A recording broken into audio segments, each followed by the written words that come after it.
Thanks for joining me once again for some helpful insights into God's Word. This is week 17 and we'll finish reading through 2 Corinthians. It's AD 56 and at the same time Paul and Timothy are writing this letter, a church is being established in Rome. In week 7 I mentioned that the Roman Emperor Claudius had expelled the Jews from Rome. It was around AD 52. It was in Corinth that Paul meets a Jew named Achaia, a native of Pontus, who had recently come from Italy with his wife Priscilla, because Claudius had ordered all Jews to leave Rome. That's in Acts 18:2.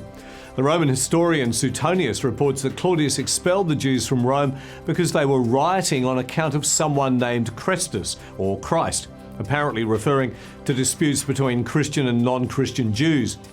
Nero came to office in AD 54 and sometime thereafter he lifted the ban on Jews in Rome. From that time, Jews and Christians started returning to the city. We know at this stage that Paul had not visited Rome, and yet a casual reading of Romans 16 infers that he knows quite a number of people in the Roman church. He mentions over 20 people by name, including Priscilla and Achaia, who had moved back to Rome and started a church in their own home. Paul also mentions some of his own relatives, friends and fellow apostles, both men and women, who appear to be outstanding ministers in the church and for the gospel. It's likely that Paul actually asked these people to move to Rome in order to plant a church in what was known as the Eternal City. We'll touch more on this over the next few weeks as we read through Romans, but for now, back to 2 Corinthians.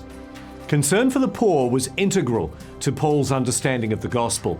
In Paul's day, over 50% of the population lived at subsistence level or below.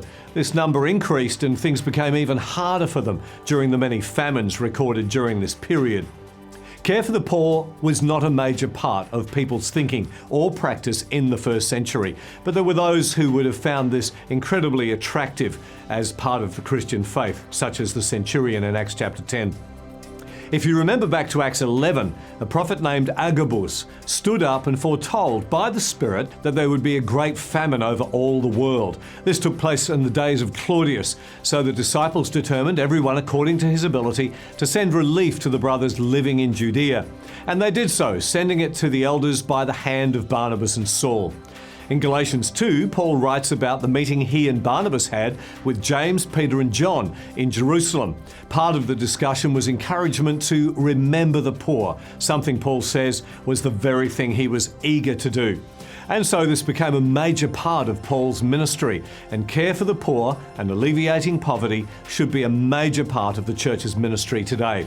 It's a vital part of the gospel that Jesus taught was to be good news to the poor.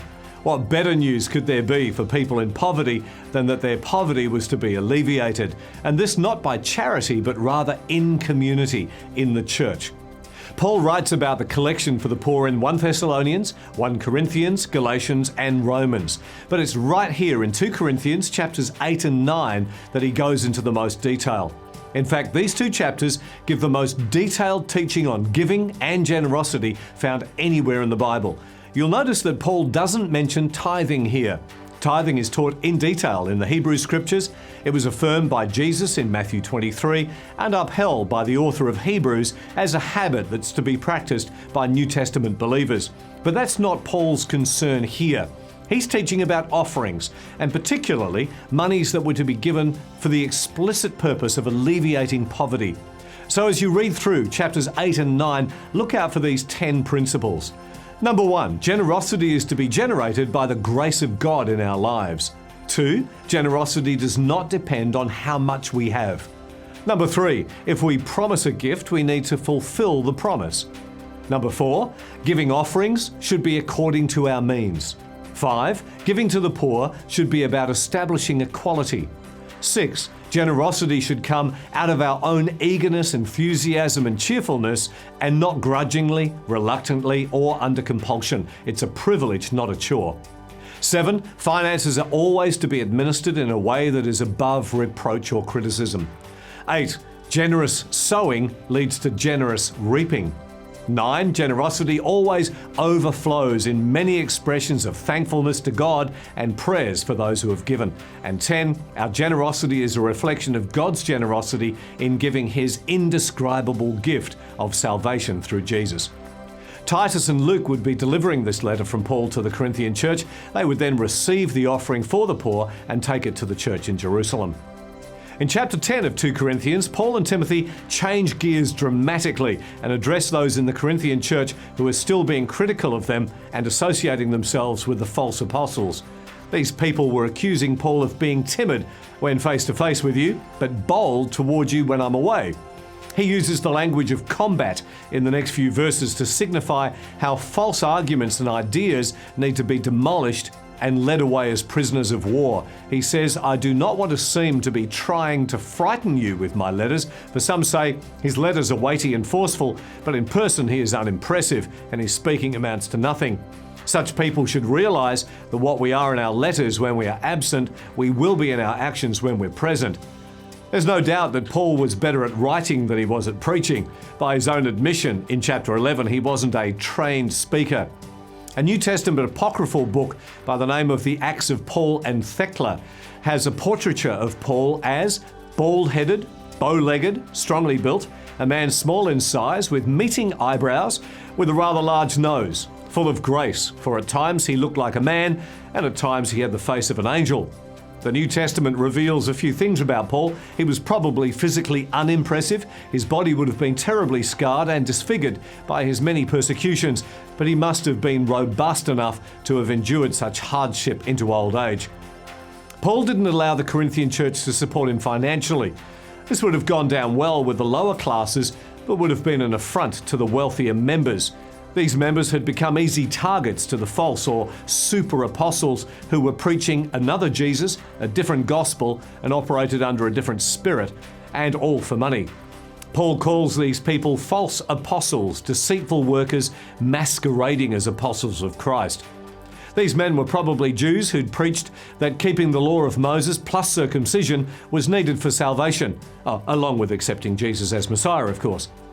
They were boasting about their superior knowledge and insight, and so Paul mimics them in the next few verses by boasting about a few things himself. He boasts about his own Hebrew credentials.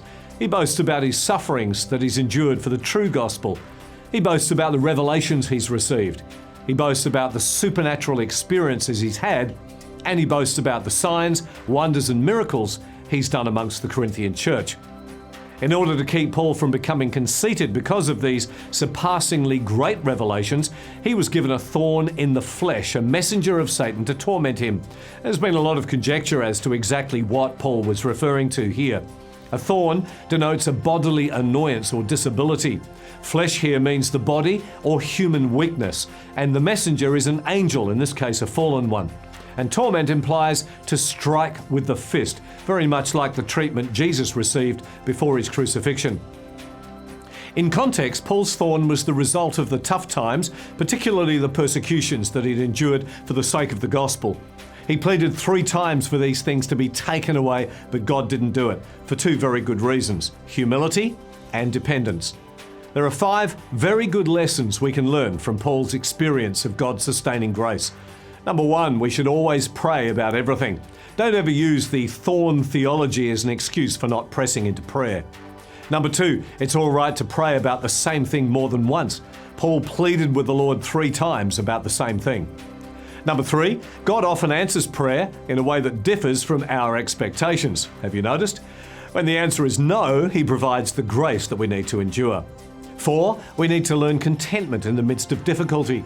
The apostle learned to delight in weaknesses, in insults, hardships, persecutions, and difficulties, for when I am weak, then I'm strong. And number 5, stop focusing on the weakness and start focusing on grace. Listen to the way Eugene Peterson puts these verses in the Message Bible.